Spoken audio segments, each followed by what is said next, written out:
Assalamualaikum warahmatullahi wabarakatuh. Jumpa lagi dengan saya Priyasti Widiani, mahasiswi semester 3 Program Studi Magister Pendidikan Dasar Universitas Terbuka. Oke, hari ini kita akan membahas tugas diskusi 8 MPDR 5302, yaitu studi komparatif pendidikan dasar di berbagai negara. Oke, langsung kita beralih ke poin yang pertama. Ya, saya dapat menyampaikan beberapa persamaan yang mungkin terasa dalam implementasi pendidikan dasar di Indonesia, terutama di tempat saya, yaitu di SD Negeri Cibata, Kecamatan Lewiliang, Kabupaten Bogor, Provinsi Jawa Barat, dibandingkan dengan negara-negara ASEAN dan Asia Pasifik secara umum. Yang pertama adalah struktur jenjang pendidikan. Persamaan yang cukup mendasar adalah adanya struktur jenjang pendidikan dasar yang umumnya terdiri dari sekolah dasar dan sekolah menengah pertama sebelum melanjutkan ke jenjang pendidikan menengah.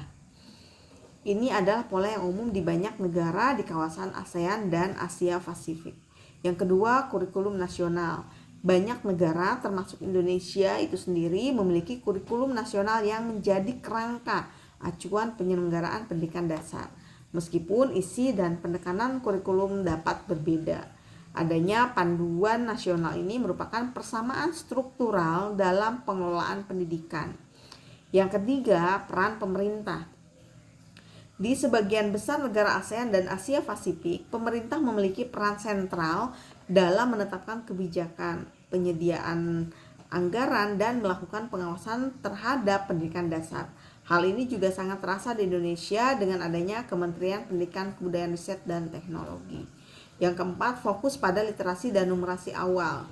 Pengembangan kemampuan literasi dan numerasi pada jenjang awal pendidikan dasar menjadi perhatian penting di berbagai negara, termasuk di Indonesia. Upaya untuk meningkatkan kemampuan dasar ini seringkali menjadi fokus kebijakan dan program pendidikan. Yang kelima, upaya peningkatan kualitas guru. Kesadaran akan pentingnya peran guru dalam meningkatkan kualitas pendidikan mendorong banyak negara di kawasan ini termasuk Indonesia untuk melakukan berbagai upaya pengembangan profesional guru. Untuk poin yang kedua yaitu artikel tentang pendidikan dasar dan era pasar bebas ASEAN, apa yang perlu dipersiapkan. Menyoroti beberapa hal penting terkait kesiapan pendidikan dasar di Indonesia dalam menghadapi era pasar bebas ASEAN atau MEA, berikut ada poin-poin utama yang dapat diuraikan dari artikel tersebut. Yang pertama adalah urgensi persiapan SDM atau sumber daya manusia unggul. Artikel ini menekankan bahwa tugas utama pemerintah dan pemangku kepentingan adalah mempersiapkan sumber daya manusia atau SDM yang unggul dan berdaya saing untuk menghadapi pasar bebas ASEAN. Persiapan ini harus dijalan dengan program revolusi mental di bidang pendidikan. Yang kedua, kualitas pendidikan sebagai kunci. Kemajuan sektor lain sangat tergantung pada kualitas pendidikan yang relevan dengan perkembangan zaman. Pendidikan berkualitas memberdayakan peserta didik untuk mengembangkan potensi diri dan membekali mereka dengan keterampilan yang dibutuhkan. Yang ketiga, tantangan guru di masa depan. Peran guru akan semakin kompleks. Tidak hanya sebagai penyampai materi, tetapi juga guru mampu menjawab tantangan dari peserta didik yang beragam. Profesionalisme guru harus terus ditingkatkan melalui pengembangan kepribadian, pedagogik, penguasaan iptek, dan sikap profesional yang berkelanjutan. Yang keempat, paradigma pendidikan holistik. Diperlukan pendidikan yang holistik yang memampukan siswa berpikir global dan bertindak lokal, serta memaknai efisiensi pendidikan tidak hanya dari segi ekonomi tetapi juga dari harmoni dengan lingkungan dan solidaritas. Yang kelima, strategi pengembangan sumber daya manusia.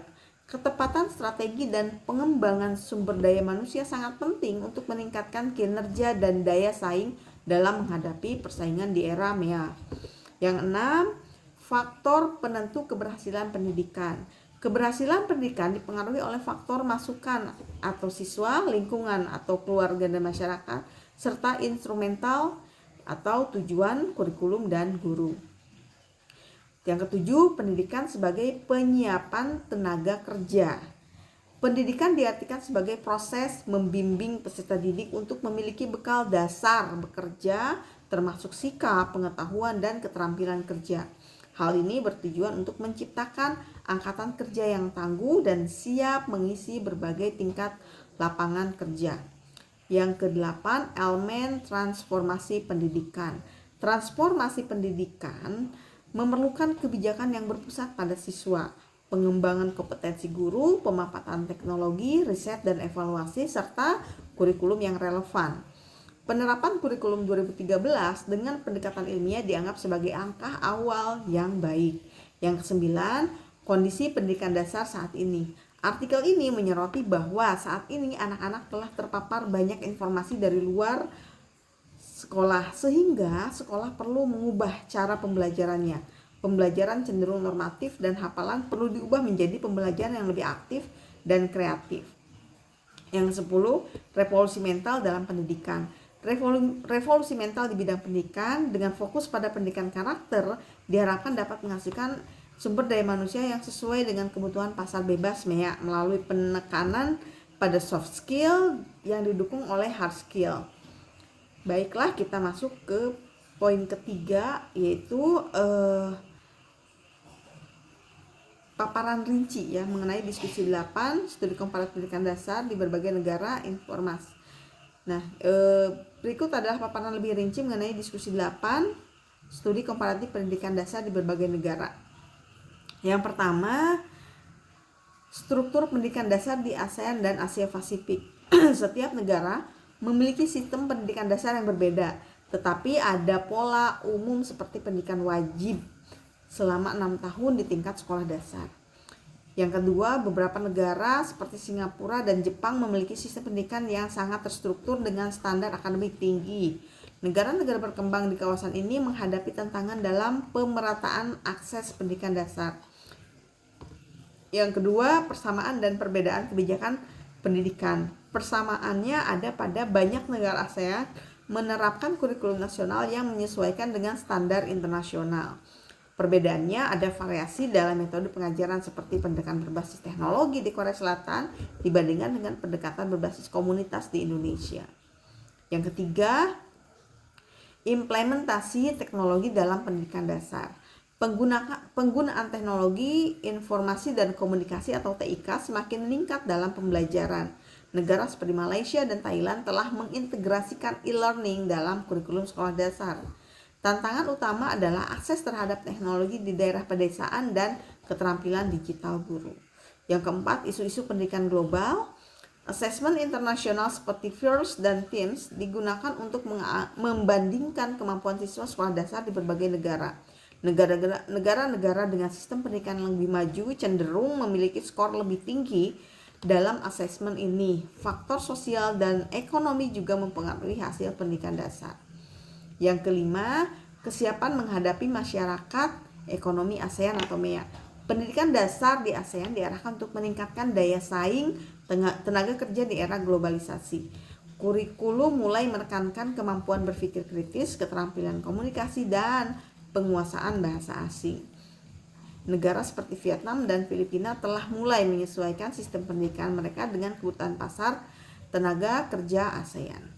Yang keenam, keterkaitan antara diskusi 8 dan modul 6 BMP, studi komparatif pendidikan dasar di berbagai negara.